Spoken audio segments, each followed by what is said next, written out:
Assalamualaikum. Good morning to all of you. How are you, students? I hope you are doing good and enjoying the best of your health. Myself, Ms. Aviria Gohar, your science teacher. Okay, student, without wasting our time, we are moving towards our today's lecture. Okay, students, now move towards today's lecture. Open your books. Before starting our new topic or starting the lecture, I have given you questions to be solved. There were numericals on page number 8. I have told you that try to solve these numericals, then I will tell you the answer in the next lecture. Okay, question number 1 was, what is the average mass of one nail if 50 nails have a mass of 200 grams? Okay, average mass एक कील का क्या होगा अगर 50 kilo का वज़न mass 200 grams है. Okay students, you have read in the topic in the lecture. मैंने आप लोगों को डिस्क्राइब किया था. So now we are gonna solve this. मैं आपके सामने इसे सॉल्व करूँगी, ठीक है, ताकि आपकी अंडरस्टैंडिंग क्लियर हो जाए. Okay, now solve the numerical. Okay, but was the question mass? First of all, making the data. What is data? Data में क्या होगा? Mass of one nail. Okay, 50 nails. Okay, mass of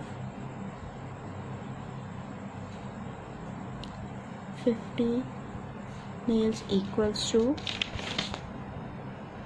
200 gram. Okay, what you have to find? You have to find the mass of one nail. Okay, so equals to question mark. Okay, solution.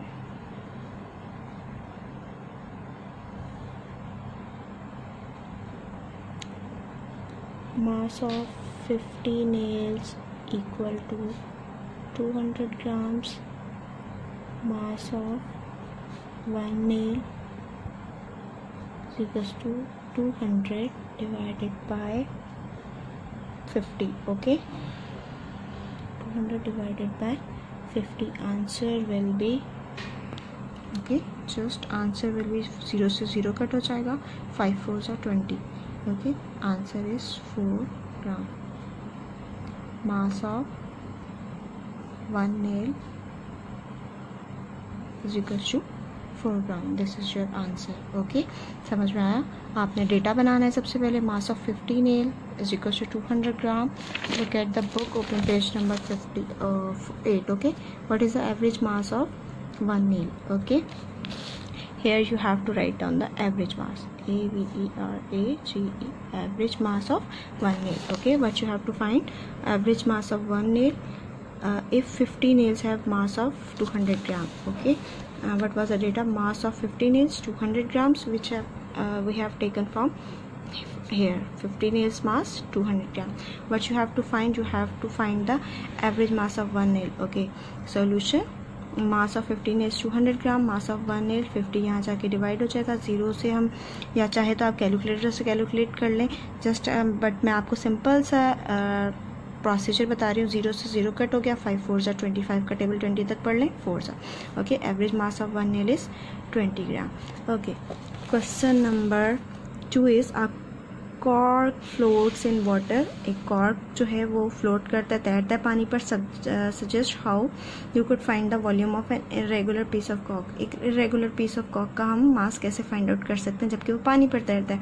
तो आप क्या करेंगे? Measuring cylinder में पानी भर लेंगे और उसकी बिल्कुल एक्यूरेट मेजरमेंट ले लेंगे. उसके बाद आप कॉर्क को पानी में डिप करेंगे. ठीक है, डिप करेंगे, इतना डिप करेंगे कि वो कम्प्लीटली सबमर्ज हो जाए, यानी कि उसमें डूब जाए. और जब वो सबमर्ज होगा, ठीक है, फोर्सफुली, लाइक आप कोई स्टील रॉड इस्तेमाल कर सकते हो उसे पुश करने के लिए पानी में, ताकि वो अंदर रहे पानी के. जब वो सबमर्ज होगा तो डेफिनेटली वाटर का वॉल्यूम बढ़ेगा.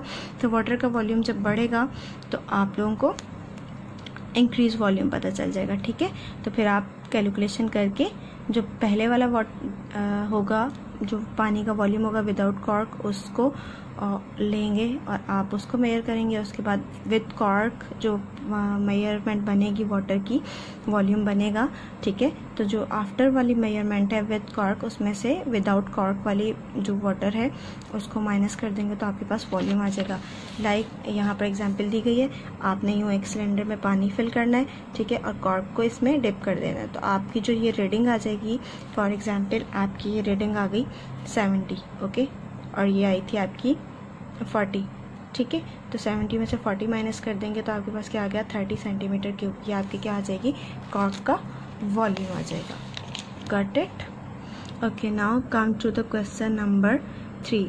अब bee beats its wing 250 times each second, यानी कि एक सेकेंड में वो अपने विंग्स कितने टाइम बीट करती है 250 times. What is the average time for a single beat of the bee wings, मतलब बी विंग का एवरेज टाइम क्या है एक सिंगल बीट के लिए, ठीक है। अगेन हम डेटा बनाएंगे। क्वेश्चन क्या था? क्वेश्चन नंबर 3 डेटा, ठीक है। डेटा क्या होगा? Time for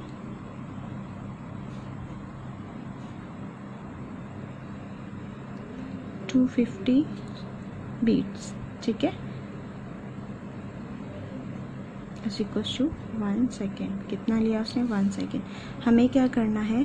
time for find क्या करना है? Time for 1 beat find out करना है, ओके। समझ में आ रही है? देन सोल्यूशन की हेडिंग डालेंगे, अगेन उसी तरह उतार लेंगे आप। टाइम फॉर, ठीक है, 250 beats equals to 1 second, okay. और हमें फाइंड क्या करना है? टाइम फॉर 1 बीट, ठीक है। तो आप 1 को ऊपर रखेंगे, 250 से डिवाइड कर लेंगे, ठीक है। Average time for single beat equals to, आप कैलकुलेटर लेके डिवाइड कर लें, कैलकुलेटर लेके डिवाइड कर लें, 1 divided by 250,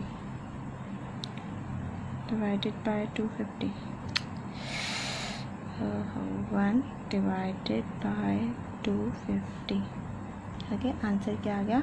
0.004 second, 0.004 seconds, okay. आप ऐसे इसको सिंपल ऐसे भी लिख सकते हैं 1/250 seconds, okay, but it is better to write the proper answer, okay. I hope आपको समझ में आ गया होगा कि किस तरह किया है, ठीक है। Now come to the page number 9। What is data? Scientific information is sometime called data, okay. Table था आपको दिया गया, look at the table, what is the highest temperature, okay, here was the table, what is the highest temperature 18, look at 2 degree centigrade, 0 1 5 6 7 7, okay. पूरे table में कौन सा है? 18 degree centigrade. And then what is the highest temperature? It is 18 degree centigrade. Number 2, what was the temperature? What was the temperature lowest? Lowest क्या है? Okay, lowest find out करें इसमें से, दैट इज -1। माइनस में जब temperature जाता है वो लोएस्ट हो जाता है, okay. Okay, sorry, I interpret the wrong. When was, कब था, ठीक है। टाइमिंग पूछी जा रही है, कब था? डे 3, सॉरी, -1 ही है, डे 3 पर था, ठीक है। कब था? डे 3 पर, ठीक है। When was the temperature lowest? Day 3, DA by day 3 night time temperature, okay, at 11 PM, okay. Here was a question, when was the temperature lowest at, देखिए here day 3, it was day 3 at night time temperature at 11 PM, okay. Now describe the relationship between the amount of clouds and the night time temperature. Night time temperature और cloud के दरमियान क्या relationship है। I have told you कि मैं इसका answer बताऊंगी। तो जैसे जैसे टेम्परेचर बढ़ता जा रहा है तो देखें क्लाउड की अमाउंट बढ़ती जा रही है, मतलब क्लाउड ज़्यादा बनेंगे। नाइट टाइम टेम्परेचर जितना बढ़ेगा उतने ज़्यादा क्लाउड। देखें 7 डिग्री सेंटीग्रेड पे क्लाउड्स ज़्यादा है, यहाँ पर 2 पे कम थे, 0 पे बिल्कुल कम थे, 1 डिग्री माइनस में गया तो आपके क्लाउड्स नन यानी कि ना होने के बराबर है। हेयर 7 और 6 पे जैसे जैसे टेम्परेचर बढ़ रहा है क्लाउड्स ज़्यादा फॉर्म हो रहे हैं। दिस इज़ द रिलेशनशिप, ठीक है। Now what advantage does a line graph have over a bar chart. Bar chart पर एडवांटेज क्या है, लाइन ग्राफ की बार चार्ट पर क्या एडवांटेज है, ठीक है। तो आपका आंसर है आपके लाइन चार्ट में आप वो वैल्यूज़ भी रीड आउट हो जाती हैं जो मेजरेबल नहीं है, ठीक है। मेजरेबल नहीं है, it can be use to read off values which have not been measured, जो हमने मेजर नहीं की वो वैल्यूज़ भी उसमें मार्क हो जाती हैं, ठीक है। Now look at the bar chart. Bar chart को देखें, आपने क्या बताना है, what is the smallest height. Smallest height क्या है, देखिए 151 है, ठीक है। स्मॉलेस्ट हाइट क्या है, ठीक है। आप गौर करें, आपने यही आंसर लिखा है। What is the smallest height, 151 centimetre, okay. What is the most common height, most common height क्या है, ओके। आपने क्या लिखा, मोस्ट कॉमन हाइट क्या है, 1। देखिए मोस्ट कॉमन क्या हुआ, कितने स्टूडेंट्स की है, 4 स्टूडेंट्स की, बाकी तो 3, 2, 1 इस तरह है। तो मोस्ट कॉमन क्या हुई, जो ज़्यादा स्टूडेंट्स की है, ठीक है। तो 160, okay. 60 is the most common height, okay. Next question is how many student have the height of 160 centimetre और मोर। कितने स्टूडेंट्स की हाइट 160 सेंटीमीटर और मोर है, देखिए 160 सेंटीमीटर 4 स्टूडेंट की है, 162 कितने स्टूडेंट्स की है, 2, 4 and 2, 4, 5, 6 एंड 1 स्टूडेंट की कितनी है, 164। सो 7 student have height of 160 centimeter or more, okay। this is all about the previous topic। ये previous topic का था जो I have told you the questions, answers of these questions। मैंने questions के answers आप लोगों को बता दिए, ठीक है। होप सो आप लोगों का बिल्कुल आंसर सेम होंगे, अगर नहीं है तो जो एरर थे वो आप लोगों को पता चल गए होंगे, ठीक है। अगर फिर भी still you have any problem और query then do comment, okay. In the comment section I will answer your queries, मैं आपकी क्वेरीज की का आंसर दे दूँगी, ओके, ठीक है। Now come to the next topic, our today's topic, that is line graph, okay। A line graph is useful because it also shows result as a picture। line graph भी बहुत ज़्यादा useful है क्योंकि ये आपके क्या करता है, रिजल्ट शो करता है इन अ पिक्चर फॉर्म में। You can also use it to read off values which you have not measured, यानी कि उनकी वो वैल्यूज़ भी आपको दिखा देता है जो आपने मेजर ना की हो, ठीक है। इसकी एग्जाम्पल ऐसे ले लें, देखिए आपने टाइम नोट डाउन किया और यहाँ पर टेम्परेचर कप ऑफ टी का नोट डाउन किया, लेकिन आपने मेजरमेंट्स कितने मिनट्स पर ली, 2 minutes, 3 minutes, 4 minutes, 5 minutes. But जब आप का एक ग्राफ बन जाएगा तो आपने 2.5 मिनट्स पर कोई रीडिंग नहीं ली, बट लाइन ग्राफ की हेल्प से आपको पता चल जाएगा कि 2.5 मिनट्स जब हुए थे तो क्या टेम्परेचर था कप ऑफ टी का, ठीक है। So it is helpful in you can use it to read off value which you have not measured, जो आपने मेजर नहीं की। This graph shows how the temperature of a cup of tea changes. ये graph में बता रहा है कि कप ऑफ टी का टेम्परेचर कैसे चेंज हुआ है ओवर 10 मिनट्स के अंदर, okay. The highest air temperature ever recorded on earth was 56.7 degree centigrade. Highest air temperature जो अभी तक ज़मीन पर रिकॉर्ड हुआ है 56.7 डिग्री सेंटीग्रेड है। एट डेथ वैली, जो कहाँ पर रिकॉर्ड हुआ है, डेथ वैली कहाँ है, यूएसए में, ऑन 10 जुलाई 1913। कब हुआ, 10 जुलाई 1913 को क्या हुआ था, हाईएस्ट टेम्परेचर रिकॉर्ड हुआ था, okay. What is pie chart. A pie chart is another way of showing information। pie chart भी वे है, it is also a way to show information को show करने का एज अ पिक्चर के form में। the size of the slice in the pie chart indicate the portion of the numerical data. Okay, जो pie chart का slice है, देखिए slices बने हुए, ये आपको जितना बड़ा स्लाइस होगा उतना ज़्यादा डेटा होगा। ये आपको बताएगा कितना पोर्शन आपका न्यूमेरिकल डेटा कितना है। देखिए यहाँ पे 50% है तो ये हाफ है पूरा सर्कल, ठीक है। पूरा सर्कल को काउंट करोगे तो ये 100% होगा। 100% में 50% है, ये 25% है, डिपेंड करता है, ठीक है। आपका पोर्शन डिवाइडेड है, ठीक है। तो कितना आपका पोर्शन जो है वो उसने न्यूमेरिकल डेटा लिया हुआ है। This pie chart show the portion of student liking each season of the year, यानी कि इस पाई चार्ट में बताया गया है कि स्टूडेंट्स कौन सा सीज़न, साल का कौन सा सीज़न सबसे ज़्यादा कितने स्टूडेंट पसंद करते हैं। देखिए समर को 50% स्टूडेंट पसंद करते हैं, विंटर को 25% स्टूडेंट पसंद करते हैं, स्प्रिंग को 16% स्टूडेंट पसंद करते हैं, and autumn is like by only 9% students. Okay, इन सबको अगर प्लस करेंगे तो ये टोटल आपका 100% बन रहा है। 100% स्टूडेंट में से 50% समर को लाइक कर रहे हैं। तो ये it's a quick way to read the data को रीड करने का। पाई चार्ट भी बहुत ज़्यादा क्विक वे है कि आप आराम से डेटा रीड आउट कर सकते हो। कितने परसेंट कोई आपसे क्वेश्चन पूछे कितने परसेंट स्टूडेंट ऑटम पसंद करते तो आप कह दोगे 9%। देखिए ज़्यादा टाइम नहीं लगेगा, ना ही आपको कुछ फाइंड आउट करना पड़ेगा, ठीक है। डायरेक्ट आप देखोगे टेबल की फॉर्म में होगा तो आप ढूंढना पड़ेगा, जबकि पाई चार्ट की फॉर्म में आप quickly just in a glance you will find out the answer. Okay, here is a question. Look at the line graph above. line graph को देखें. What was the temperature of the tea at the start में T का temperature क्या था, चाय का. Number 2, how long did it take for the temperature of the tea to fall to 30 degree? कितना time लगा टेम्परेचर को 30 डिग्री पे आने के लिए. Okay, number 3, what was the temperature of the room where the experiment was carried? यानी कि room temperature क्या था जब ये एक्सपेरिमेंट कैरी किया गया. ओके, नंबर 2 है look at the pie chart. Pie chart को देखिए. Which is the most popular season of the year. Year का कौन सा सबसे ज़्यादा पॉपुलर सीजन है for this group of students. मतलब उस ग्रुप ऑफ स्टूडेंट्स की मतलब क्वांटिटी कौन सा सीजन है for this group of students, यानी कि जो ग्रुप ऑफ स्टूडेंट है popular season group of student में कौन सा है सबसे ज़्यादा.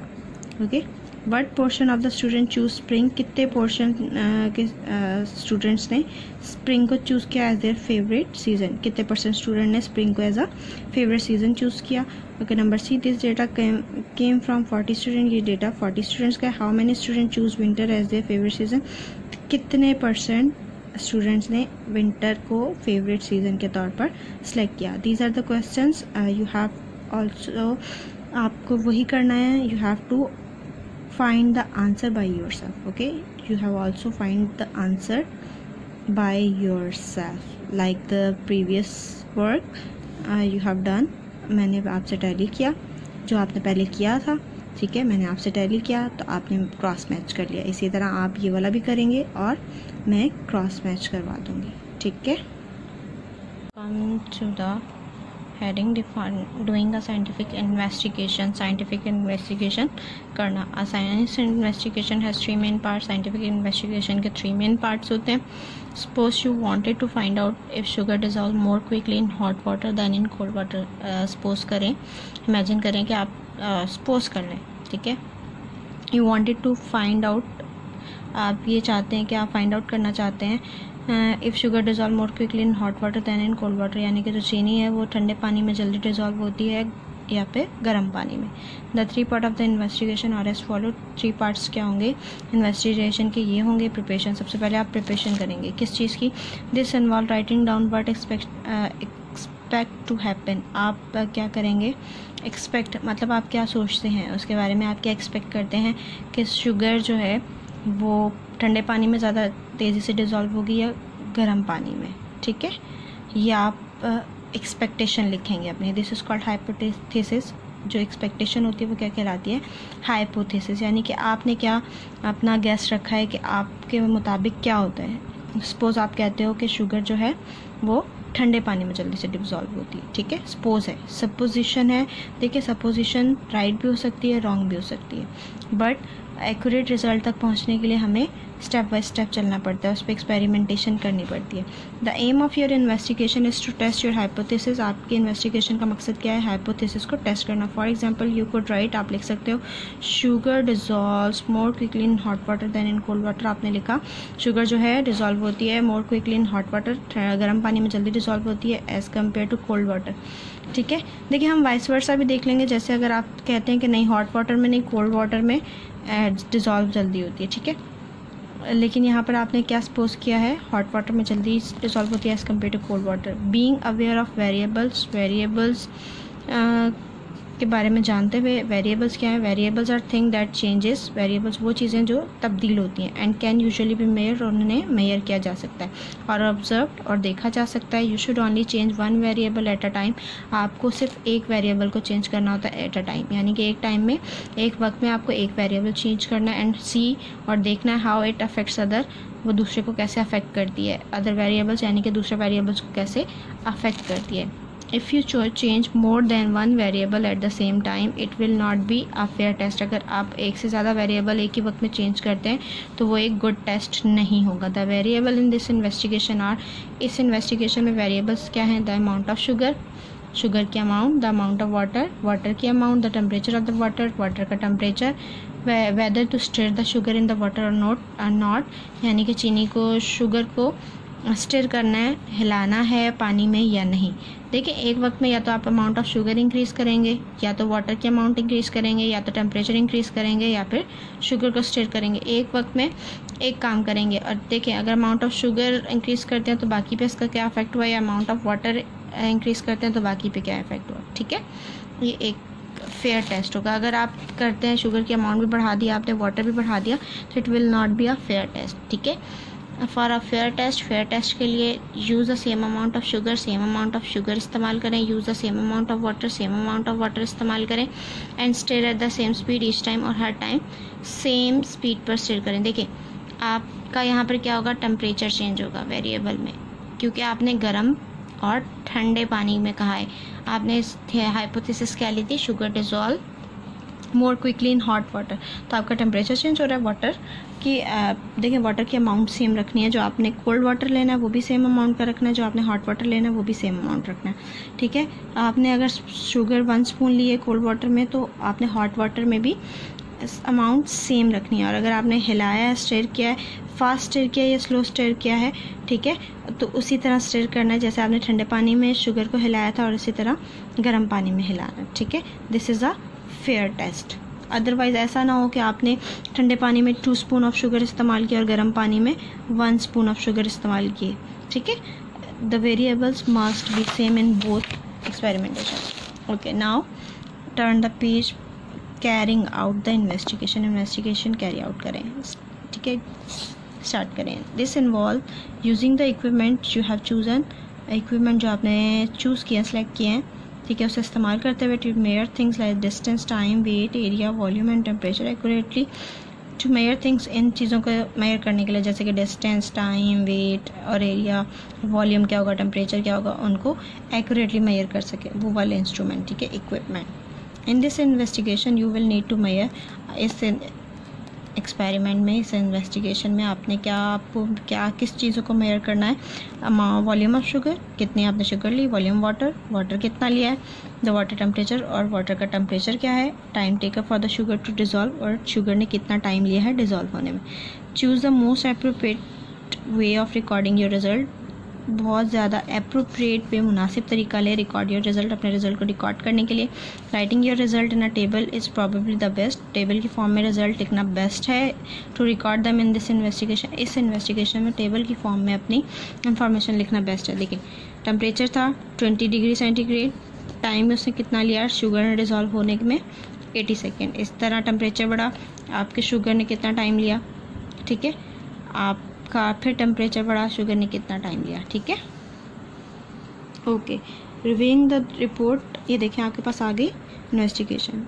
टेम्परेचर कम था, टाइम ज़्यादा लिया, ठीक है, टेम्परेचर बढ़ा, टाइम कम हुआ, टेम्परेचर बढ़ा, टाइम और कम हुआ, टेम्परेचर 60 डिग्री हो गया तो टाइम क्या हो गया, 20 सेकेंड हो गया। Reviewing the report of an investigation on the investigation, report review करनी है कि इन्वेस्टिगेशन क्या कहती है। This involve writing up what you did, आपने क्या लिखना है इसमें, आपने क्या किया, and what happened during your investigation, और आपकी इन्वेस्टिगेशन के दौरान क्या हुआ, including diagram of your apparatus की डायग्राम डालेंगे। For this investigation plotting a graph is good way to show if your reading follow a pattern, यानी कि इस इन्वेस्टिगेशन में आपने जो टेबल बनाया था, टेबल से लाइन ग्राफ बेस्ट रहेगा बनाना, ठीक है।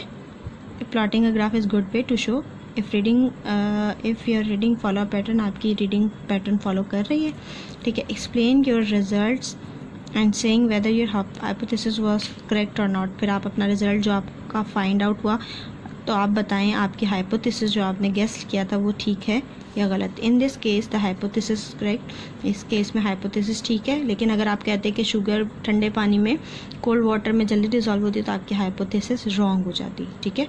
Sugar does not dissolve more quickly in hot water then in cold water, यानी कि sugar does dissolve, okay, sugar dissolve होती है हॉट वाटर में जल्दी as compare to cold water. This is called your conclusion, ये आपका conclusion कहलाता है। It is your found out as a result of your investigation, ये आपकी इन्वेस्टिगेशन के नतीजे में मिलने वाली आपको क्या है, कंक्लूजन है, नतीजा है। Suggest how you could improve your investigation to make it more accurate, suggesting, उसके बाद सजेस्ट करें कि आप कैसे इम्प्रूव कर सकते हो अपनी इन्वेस्टिगेशन को to make it more accurate, इसे मज़ीद एक्यूरेट बनाने में। For example you could measure the volume of sugar more accurately with a measuring cylinder, आप मेयरिंग सिलेंडर से शुगर का वॉल्यूम ज़्यादा अच्छे तरीके से मेयर कर सकते थे। आपने स्पून लिया था, स्पून की जगह आप मेयरिंग सिलेंडर इस्तेमाल कर सकते थे तो मज़ीद एक्यूरेट आपकी रीडिंग आती। Suggesting what you could do if you had more time, okay, suggest करें कि व्हाट यू कुड डू, आप क्या कर सकते थे if you had more time, अगर आपके पास ज़्यादा टाइम हो तो। For example you may like to find out if you will get the same result with different kind of sugar, आप ये ज़्यादा टाइम होता तो आप क्या करते, डिफरेंट काइंड ऑफ शुगर लेते और चेक कर सकते थे आप कि आपका रिज़ल्ट सेम है, यानी कि हो कोल्ड वाटर में डिज़ोल्व कम देर से होती है as compare to hot water, different type of sugar पे ये टेस्ट कर सकते थे। Will you get the same result with different kind of sugar, क्या आपको डिफरेंट काइंड ऑफ शुगर से एक जैसा रिजल्ट मिलता। ये देखें टाइप ऑफ शुगर दिखाई हुई है, एक वाइट शुगर और ये brown sugar. Okay student, this was the way of carrying an experiment, doing a scientific investigation.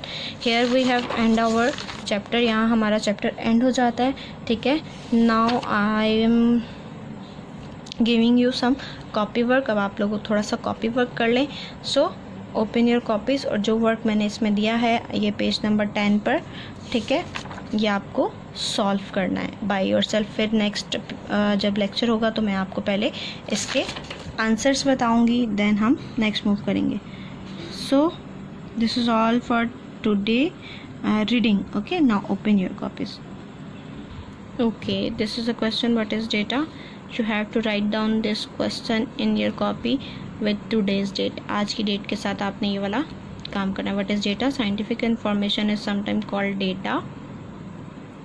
Data is very useful if you organize and present in the most appropriate way, okay. This is the work which you have done in your copy. Now come to the question number 4. What advantage does line graph have over bar chart, okay. ये आपको अभी मैंने explain भी किया था, मैंने written form में नहीं दिखाया था, ठीक है। It can be used to read off values which have not been measured. Okay student, इस वर्क के साथ साथ आपने ये जो दो न्यूमेरिकल्स थे ये भी अपनी कॉपी में उतारने हैं, ओके। आप इसके क्वेश्चन बुक से लिख लीजिएगा।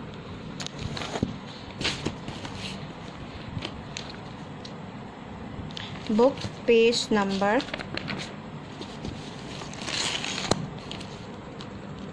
8। These are the question, आपको ये questions भी उतारने, okay. These are the solutions.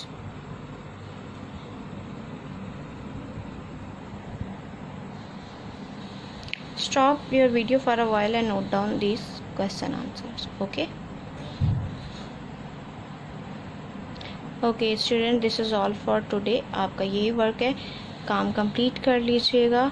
और उसके बाद मैं आपको होमवर्क टास्क ऑलरेडी दे चुकी हूँ, जो आप लोगों ने आज रीडिंग किया है उसका टेस्ट योरसेल्फ कंप्लीट करना है, ओके।